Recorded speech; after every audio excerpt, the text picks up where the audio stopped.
Hello everyone, welcome to my channel PKP. आज की class में हम उत्सर्जन तंत्र का पार्ट 2 देखेंगे। उत्सर्जन तंत्र के पार्ट 1 में हमने क्या देखा था, किडनी के बारे में स्टडी की थी। और आज हम बचे हुए जो 3 एक्सक्रीटरी ऑर्गेन होते हैं, उत्सर्जन अंग होते हैं, आज उनके बारे में हम अध्ययन करेंगे। ठीक है, तो आपने क्या देखना है आज, उत्सर्जन तंत्र पार्ट 2। ठीक है, पार्ट 2 देखना है। आपने इसके पहले क्या पढ़ा, किडनी पढ़ा। किडनी क्या करता है, ब्लड फिल्ट्रेशन का काम करता है, यूरिन का फॉर्मेशन करता है। यूरिन का कंपोजिशन मैंने आपको बताया था कि क्या होता है, 95% वाटर होता है उसमें। ठीक है, 2.7% यूरिया होता है, 0.3% यूरिक एसिड होता है और 2% सॉल्ट होता है। ये हमने देखा था। और उसके बाद अगर यूरिन में पूछता है कि गंध किसके कारण होती है, तो यूरिनोड के कारण होती है। यूरिन का हल्का पीला रंग किसके कारण होता है, यूरोक्रोम के कारण होता है। और बहुत सारी बीमारियां थी जो यूरिन की या यूरिया की मात्रा घटने बढ़ने से ब्लड में होता है, या यूरिन में मात्रा कम ज्यादा होने से होता है, वो सब हमने डिस्कस किया था। ठीक है, अब यूरिन के बारे में भी आपको कुछ पॉइंट जो याद रखना था। यूरिन का पीएच मान भी बहुत पूछा जाता है, तो पीएच मान याद रखना कितना होता है, 6.0 होता है। ठीक है, या 6 होता है, आप 6.0। इसका मतलब जब ये 6 दिख रहा है तो आप क्या कह सकते हो, इसका नेचर कैसा होगा, फिर इसका नेचर अम्लीय हो जाता है। ठीक है, इतना आगे समझ में। और यूरिन में क्या पाया जाता है, विटामिन सी की प्रेजेंस होती है। ठीक है, यानी कि विटामिन सी उपस्थित होता है यूरिन में, विटामिन सी। आपको यूरिन के बारे में इतना पॉइंट याद रखना है। फिर आज हम क्या करेंगे, जो किडनी है वो क्या करता है, यूरिन को आपकी बॉडी, यूरिन बनाकर आपकी बॉडी से बाहर सिक्रीट करता है, बाहर निकालता है। ठीक है, इसी तरीके से 3 और उत्सर्जन अंग है हमारे पास। वो कौन कौन से हैं, लीवर है, लंग्स है और क्या है, स्किन है। तो आज हम क्या स्टडी करेंगे, लीवर, लंग्स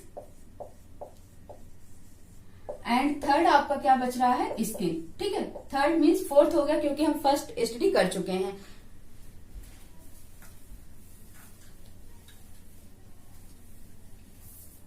तो सबसे पहले यहां पर देखो, लीवर की बात हम करते हैं, यकृत। और इसको हमने बहुत डिटेल में पढ़ा है, कहां पर, डाइजेस्टिव सिस्टम में, पाचन तंत्र में हमने बहुत डिटेल से पढ़ा है कि यकृत, लीवर का काम क्या होता है। यह हमारे शरीर की सबसे बड़ी ग्रंथि है। Largest organ of our body is liver. ठीक है, यूरिया का फॉर्मेशन कहाँ पर होता है, यकृत में होता है, ये भी हमने पढ़ा। तो लीवर का काम क्या है, अब यूरिया बन रहा है तो यूरिया का एक्सक्रीट भी करना है। ठीक है, तो लीवर क्या करता है, नाइट्रोजनस वेस्ट को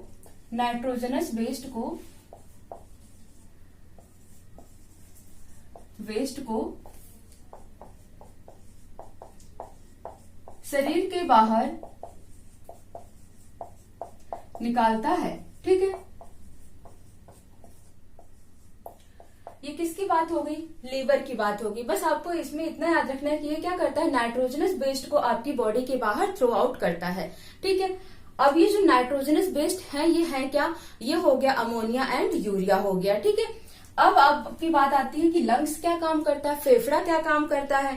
ठीक है, तो लंग्स के बारे में डिटेल में हम कहाँ पढ़ेंगे, रेस्पिरेटरी सिस्टम में पढ़ेंगे। यहाँ पर आपको ये देखना है कि ये क्या उत्सर्जित करता है, आपकी बॉडी से किस चीज को ये रिलीज करता है। तो आप लंग्स यानी हिंदी में इसको क्या बोलते हैं, फेफड़ा बोलते हैं। क्या बोलते हैं, फेफड़ा बोलते हैं। और ये जो लंग्स है आपकी बॉडी से गैसियस वेस्ट को बाहर निकालता है। जैसे ये क्या करता है, नाइट्रोजनस वेस्ट को बाहर निकालता है, वैसे लंग्स क्या करता है, गैसियस वेस्ट को बाहर निकालता है।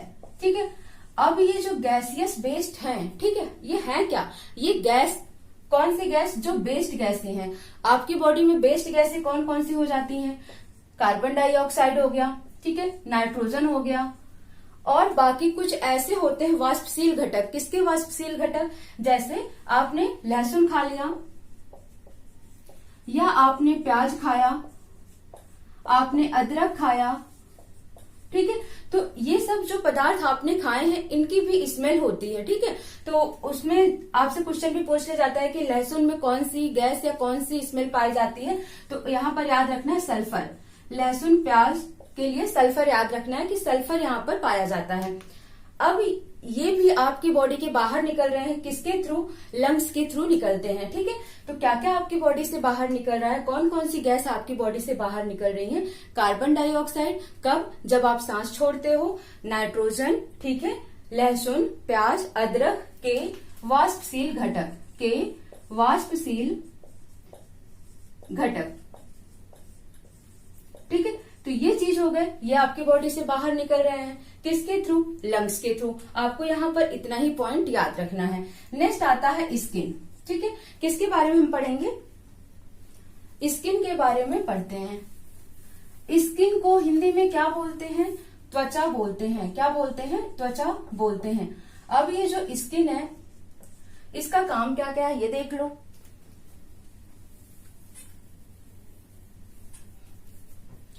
स्किन को आपके शरीर का सबसे बड़ा ऑर्गेन माना जाता है, means largest organ of our body. ठीक है, largest organ of our body means सबसे बड़ा अंग कहलाता है। कौन कहलाता है? त्वचा कहलाता है। ठीक है, सेकंड पॉइंट स्किन के बारे में याद रखना है कि ये कैसे कहा जा रहा है उत्सर्जन तंत्र। इसको क्यों कहा जा रहा है कि एक्सक्रीटरी ऑर्गन या उत्सर्जन अंग है? ये इसलिए कहा जा रहा है क्योंकि आपकी बॉडी से जब पसीना होता है, सॉल्ट होता है, सीबम होता है, ये बाहर निकलता है। किसके थ्रू निकलता है? स्किन के थ्रू ही निकलता है। तो ये क्या क्या बाहर निकालता है? पसीना, ठीक है, या त्वग वसा। क्या लिखोगे? त्वग वसा, हिंदी में त्वग वसा, और इंग्लिश में इसको क्या बोलते हैं? सीबम, और इसको क्या बोलते हैं? स्वेट। ठीक है, मीन्स स्वेट और सीबम कहाँ से निकलते हैं? स्किन से निकलते हैं। स्वेट जो होता है इसमें किसका कंपोजिशन होता है? तो स्वेट आपको पता है ये पानी होता है, प्लस पानी के साथ ये क्या होता है? सॉल्ट, यानी कि पानी के साथ नमक पाया जाता है इसमें। किसमें? पसीने में पानी के साथ नमक पाया जाता है। इसीलिए आपने नोटिस किया होगा कि जिसको ज्यादा पसीना होता है उसके किसी किसी के कपड़े में आपने देखा होगा कि उसका कपड़ा सूखने के बाद, पसीने वाला कपड़ा सूखने के बाद वहां पर व्हाइट व्हाइट धब्बा बन जाता है। ठीक है, तो वो सफेद धब्बा किसको प्रेजेंट शो कर रहा है? सॉल्ट की प्रेजेंसी को शो कर रहा है, वो नमक की प्रेजेंसी को शो कर रहा है। तो त्वचा का समझ आ गया, हमारे शरीर का सबसे बड़ा अंग है, और ये क्या करता है? पसीना या त्वग्वसा, सीबम और स्वेट को बॉडी के बाहर सीक्रेट करता है, रिलीज करता है। और जो स्वेट है, पसीना है, वो पानी और नमक से मिलकर बनता है। ठीक है, ये जो पसीना है ये करता क्या है? हमारे बॉडी के टेम्परेचर को, बॉडी के तापमान यानी टेम्परेचर को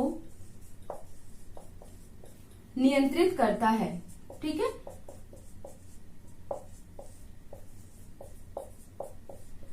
it maintains the body temperature. क्या करता है? ये हमारे बॉडी के टेम्परेचर को मेंटेन करता है। It maintain the body temperature. कौन मेंटेन कर रहा है? स्वेट यानी कि पसीना मेंटेन कर रहा है। ठीक है, तो ये हो गया किसके बारे में? अभी तक हम सारे चारों पार्ट पढ़ लिए, चारों अंग पढ़ लिए जो कि उत्सर्जन का काम करते हैं। कौन कौन सा? किडनी पढ़ लिया, लंग्स पढ़ लिया, लीवर पढ़ लिया और स्किन पढ़ लिया। अब हमें देखना है कि उत्सर्जन के आधार पर कितने तरह के जीव होते हैं। ठीक है, तो नेक्स्ट हेडिंग आपको करनी है उत्सर्जन के आधार पर जीवों के प्रकार। क्या देखते हैं? उत्सर्जन के आधार पर, उत्सर्जन के आधार पर जीवों के प्रकार, जीवों के प्रकार। ठीक है, टाइप ऑफ ऑर्गेनिज्म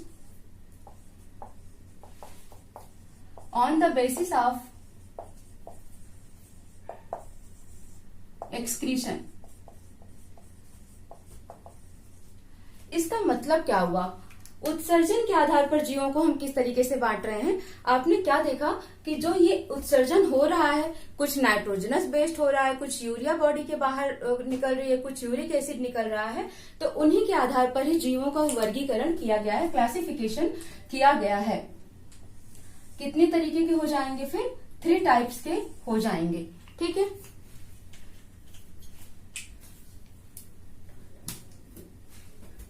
कितने तरीके के? 3 तरीके के, 3 टाइप्स के हो जाएंगे। कौन कौन से हैं?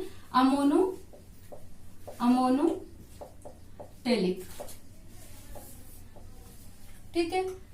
नेक्स्ट है यूरियोटेलिक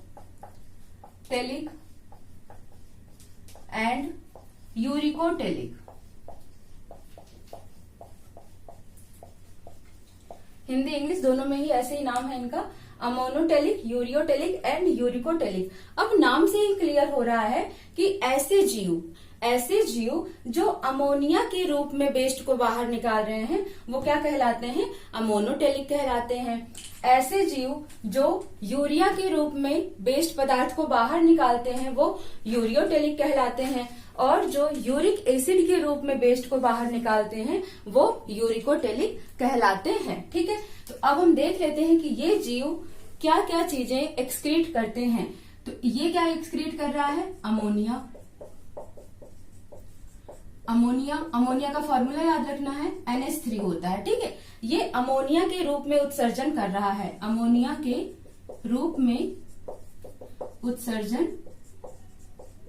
करता है। ठीक है, ऐसे जीव जो अमोनिया के रूप में उत्सर्जन करते हैं अमोनोटेलिक जीव कहलाते हैं। अब आता है यहाँ पर यूरियोटेलिक। यूरिया, यहां से इसका मतलब क्या समझ आ रहा है? यूरिया, जो यूरिया के रूप में एक्सक्रीशन कर रहे हैं, उत्सर्जन कर रहे हो, तो यूरिया का भी फॉर्मूला याद रखना है आपको। क्या फॉर्मूला होता है इसका? NH2CNH2, यहां पर ऑक्सीजन के साथ डबल बॉन्डिंग। तो अगर आप इसको देखते हो ये यूरिया का फॉर्मूला हो गया, और नोटिस करोगे तो ये क्या है? ये कार्बन है, 2 हाइड्रोजन CH4 और 2 N है, 1 O है, N2O। ठीक है, यानी कि मीथेन और नाइट्रस ऑक्साइड के कॉम्बिनेशन से ये बन रहा है क्या? यूरिया। और ये क्या हो गया? मीथेन हो गया। CH4 को क्या बोला जाता है? मीथेन। N2O को क्या बोला जाता है? Nitrous oxide, nitrous oxide.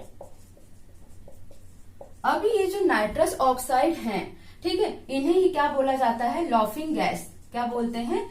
Laughing gas, हंसने वाली गैस। क्वेश्चन पूछा जाता है कि हंसने वाली गैस का नाम क्या है? तो नाइट्रस ऑक्साइड उसका नाम होता है। ठीक है, फिर आता है मीथेन। मीथेन को किस किस गैस के नाम से जानते हैं? मार्स गैस कहा जाता है इसे, गोबर गैस कहा जाता है इसे, और कहां से निकलती है ये? धान की खेती से। ठीक है, धान की खेती से मीथेन गैस ज्यादा निकलती है। ठीक है, तो इस तरीके से आपने क्या देखा? ऐसे जीव जो अमोनिया के रूप में उत्सर्जन करते हैं वो क्या कहलाते हैं? अमोनोटेलिक कहलाते हैं, और जो यूरिया के रूप में उत्सर्जन कर रहे हैं वो यूरियोटेलिक हो गए। ऐसे जीव जो यूरिक एसिड के रूप में, किसके रूप में? यूरिक एसिड के रूप में उत्सर्जन करते हैं, के रूप में उत्सर्जन करते हैं वो क्या कहलाते हैं? यूरिकोटेलिक कहलाते हैं, के रूप में उत्सर्जन। ठीक है, इतना पॉइंट आपको समझ आ गया होगा उनके नाम के आधार पर, अमोनोटेलिक, यूरियोटेलिक एंड यूरिकोटेलिक। अब आप देखो दूसरा पॉइंट, ये फर्स्ट पॉइंट हो गया। सेकेंड पॉइंट, इनका डिफरेंस देखो।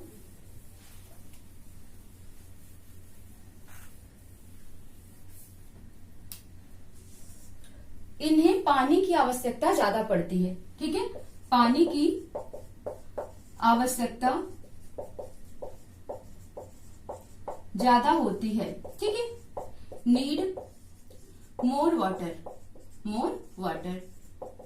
इन्हें पानी की आवश्यकता ज्यादा होती है, इन्हें कम होती है, और इन्हें सबसे कम होती है। ठीक है,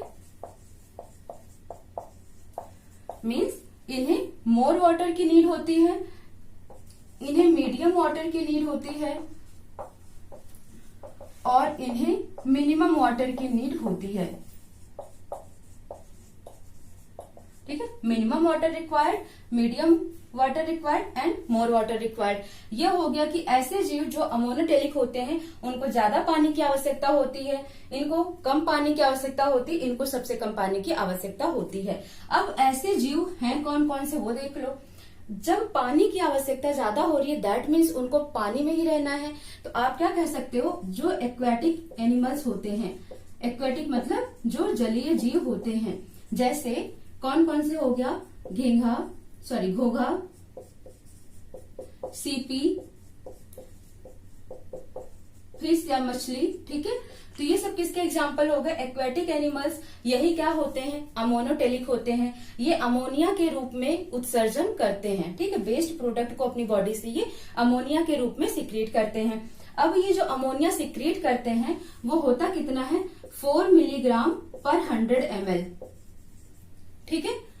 पर 100 ml वाटर में ये 4 मिलीग्राम अपना वेस्ट सिक्रीट करते हैं। अब इनकी बात कर रहे हैं, इन्हें कम पानी की जरूरत होती है, तो इसमें कौन कौन एग्जाम्पल आ सकता है आपका। पहला तो एम्फीबियन आ सकते हैं। एम्फीबियन को हम क्या बोलते हैं, उभयचर। मैमल्स आ गए, ठीक है। मैमल्स को क्या बोलते हैं, स्तनपायी। जैसे ह्यूमन हो गए, मानव हो गए, ठीक है, मानव, कैट, डॉग एक्सेट्रा, ठीक है। मानव, कैट, डॉग एक्सेट्रा, यानी कि कुत्ता, बिल्ली, आदमी, जीव जंतु, ये जो आ रहे हैं ये किसमें आ रहे हैं, यूरियोटेलिक में आते हैं। किसमें आते हैं, ये यूरियोटेलिक में आते हैं, ठीक है। अब ये कितना एक्सक्रीट करते हैं, तो जो यूरिया का एक्सक्रीशन होता है वो 100 ml में कितना होता है, 2 ग्राम होता है, ठीक है। पर 100 ml में ये 2 ग्राम यूरिया निकालते हैं। उसके बाद आता है थर्ड, यूरिकोटेलिक। ये किसके रूप में उत्सर्जन कर रहे हैं, यूरिक एसिड के रूप में उत्सर्जन कर रहे हैं। इसका मतलब ये कैसे जानवर हुए जिनको पानी की कम आवश्यकता होती है, ये कैसे होंगे, डिजर्ट एनिमल होंगे, डिजर्ट एनिमल, ठीक है। मीन्स आप क्या कहोगे, मरुस्थलीय जीव होंगे ये, ठीक है, मरुस्थलीय जीव। अब ये जो मरुस्थलीय जीव हैं इसमें क्या क्या आ सकता है, क्या क्या आ सकता है इसमें, लिजार्ड आ सकता है, ठीक है, छिपकली, क्या आ सकता है, स्नेक, ठीक है। तो ये सब जो है ये कैसे जीव है, मरुस्थलीय जीव है। और आपको पता है जो मरुस्थल में रहते हैं उनको क्या होता है, पानी की आवश्यकता कम होती है, क्योंकि वहां पर ऑटोमेटिक पानी कम होता है, ठीक है। इस तरीके से आपको समझ आ गया होगा। उसके बाद आपको जो एक पॉइंट याद रखना है, एक क्वेश्चन पूछा जाता है कि जो ये मरुस्थलीय जीव हैं या फिर जो यूरिकोटेलिक हैं जीव, ये जब एक्सक्रीशन करते हैं, ठीक है, जैसे यहाँ पर आपने देखा ये 100 ml में 4 मिलीग्राम, ये 100 ml में 2 ग्राम यूरिया, तो ये किस फॉर्म में एक्सक्रीशन करते हैं, तो ये क्या होते हैं, क्रिस्टल के रूप में, ठोस क्रिस्टल के रूप में, ठीक है, ठोस क्रिस्टल के रूप में एक्सक्रीशन करते हैं, रूप में एक्सक्रीशन करते हैं, ठीक है। और ये जो इनका एक्सक्रीशन होता है, इनका जो वेस्ट होता है, अगर वो हमारी बॉडी पर पड़ जाता है, बॉडी पर गिरता है, तो क्या होता है, उस जगह पर छाले हो जाते हैं। तो ये पॉइंट भी आपको नोट करना है। इनका उत्सर्जी पदार्थ त्वचा पर पड़ने से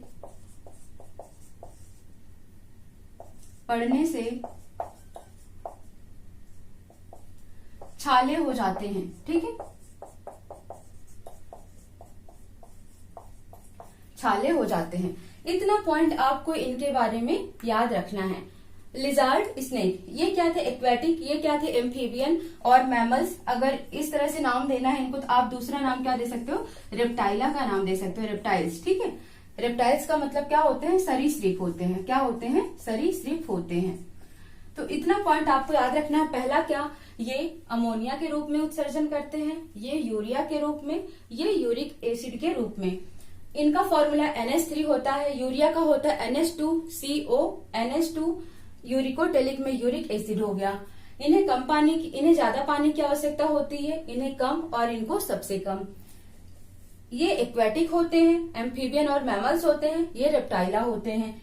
ये क्या करते हैं 100 ml में 4 मिलीग्राम, 100 ml में 2 ग्राम, और ये ठोस क्रिस्टल के रूप में, रवे के रूप में, छोटी छोटी लोदी के रूप में क्या करते हैं, ये एक्सक्रीशन करते हैं। ठीक है। और जो इनका ये उत्सर्जित पदार्थ है, अगर ये हमारी बॉडी पर गिर जाता है, स्किन पर गिर जाता है, तो स्किन पर क्या हो जाते हैं, छाले हो जाते हैं। ठीक है, इतना पॉइंट आपको याद रखना है।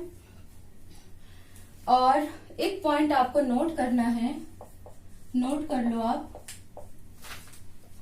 जो मकड़ी होती है, ठीक है, क्या होती है, मकड़ी होती है, उसका जो उत्सर्जित पदार्थ होता है उसमें क्या पाया जाता है, ग्वानिन पाया जाता है, ग्वानिन पाया जाता है। ये क्वेश्चन आपको पूछा गया है इसलिए नोट करा रही हूँ। ठीक है, मकड़ी के उत्सर्जन पदार्थ में क्या पाया जाता है, ग्वानिन पाया जाता है। मकड़ी के उत्सर्जित पदार्थ में ग्वानिन पाया जाता है। ठीक है, इतने पॉइंट आपको याद रखना है। क्या क्या पढ़ लिया आपने उत्सर्जित तंत्र में? उत्सर्जित तंत्र का मतलब क्या होता है कि आपकी बॉडी से वेस्ट प्रोडक्ट को बाहर निकालना है। ठीक है, कितने ऑर्गन होते हैं टोटल? 4 होते हैं, किडनी, लंग्स, लीवर और स्किन। किडनी जो होता है वो यूरिन के फॉर्म में बाहर सीक्रेट करता है। ठीक है, और लीवर जो होता है वो नाइट्रोजनस वेस्ट को, लंग्स जो होता है गैसियस वेस्ट को, और स्किन जो होता है वो स्वेट और सीबम को। ठीक है, अब आपने सुना होगा कभी कभी जब किडनी खराब हो जाती है, काम करना बंद कर देती है, तो क्या उस इंसान की डेथ होती है? नहीं। अगर एक किडनी वर्किंग है, ठीक है, तो दूसरी किडनी से वो नॉर्मल लाइफ जी सकता है। लेकिन अगर किडनी खराब है, दोनों किडनी खराब है, तो उस पर क्या होता है, क्योंकि किडनी का काम क्या है, ब्लड को फिल्टर करना। ठीक है, अब जब किडनी खराब हो चुकी है तो ब्लड फिल्ट्रेशन पॉसिबल नहीं है, तो उस ब्लड को फिल्टर करने के लिए क्या होता है, बाहर से एक प्रोसेस होती है, उस प्रोसेस को क्या बोलते हैं, डायलिसिस बोलते हैं। डायलिसिस प्रक्रिया या डायलिसिस प्रोसेस। ठीक है, डायलिसिस प्रोसेस। ठीक है, किसके लिए यूज की जाती है? किडनी खराब होने पर डायलिसिस प्रक्रिया के द्वारा क्या किया जाता है, ब्लड को फिल्टर किया जाता है।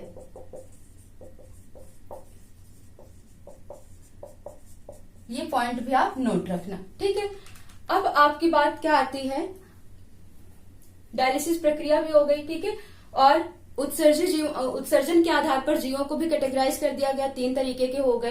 तो ये सारे पॉइंट आपको अच्छे से याद रखना है एग्जाम में। ठीक है, क्या क्या याद रखना? पोषक पदार्थ, उसके बाद डाइजेस्टिव सिस्टम आपका हो गया, उसके बाद एक्सक्रीटरी सिस्टम हो गया। तो आप इन चैप्टर को बहुत अच्छे से रीड करिए, लर्न करिए। ठीक है, उसके बाद नेक्स्ट स्टार्ट करेंगे हम, क्या स्टार्ट करते हैं, सर्कुलेटरी सिस्टम, परिसंचरण तंत्र, यानी कि ब्लड का फिल्ट्रेशन, या फिर आप कह सकते हो कि ब्लड का सर्कुलेशन बॉडी में किस तरीके से होता है। ठीक है, अब यहाँ पर जब ब्लड सर्कुलेशन की बात मैंने की, तो एक क्वेश्चन जो बच्चों को कंफ्यूज कर देता है वो ये होता है कि रक्त का शुद्धिकरण किसके द्वारा होता है? ब्लड का शुद्धिकरण। ठीक है, और दूसरा है ब्लड का ऑक्सीकरण किसके कारण होता है? ऑक्सीकरण और शुद्धिकरण दोनों में डिफरेंस है। शुद्धिकरण का मतलब हुआ फिल्टरेशन, और ऑक्सीकरण का मतलब हुआ कि ब्लड में ऑक्सीजन का मिलना, ऑक्सीडेशन होना। ठीक है, तो जब भी आपसे पूछे कि ब्लड का फिल्टरेशन या शुद्धिकरण, ये वर्ड याद रखना है, शुद्धिकरण किसका? ब्लड का शुद्धिकरण इंग्लिश में क्या बोलते हैं? फिल्टरेशन। किसके द्वारा होता है? किडनी के द्वारा होता है। ठीक है, लेकिन अगर ब्लड का ऑक्सीकरण पूछे तो, ऑक्सीकरण या ऑक्सीडेशन पूछे तो क्या आंसर जाएगा आपका? लंग्स, यानी कि फेफड़ा। ठीक है, क्योंकि फेफड़ा ही क्या करता है, ब्लड जब फेफड़े में पहुंचता है तो वहां पर उसमें ऑक्सीजन मिक्स हो जाता है, और वही क्या होता है, आपका ब्लड ऑक्सीजन रिच हो जाता है, और एक तरीके से उसे प्योर बोला जाता है। तो आप उस प्योर को, ये फिल्ट्रेशन वाला प्योर मत समझिएगा। ठीक है, ये दोनों डिफरेंट चीजें हैं। तो अब मिलते हैं हम नेक्स्ट क्लास में। Thank you so much.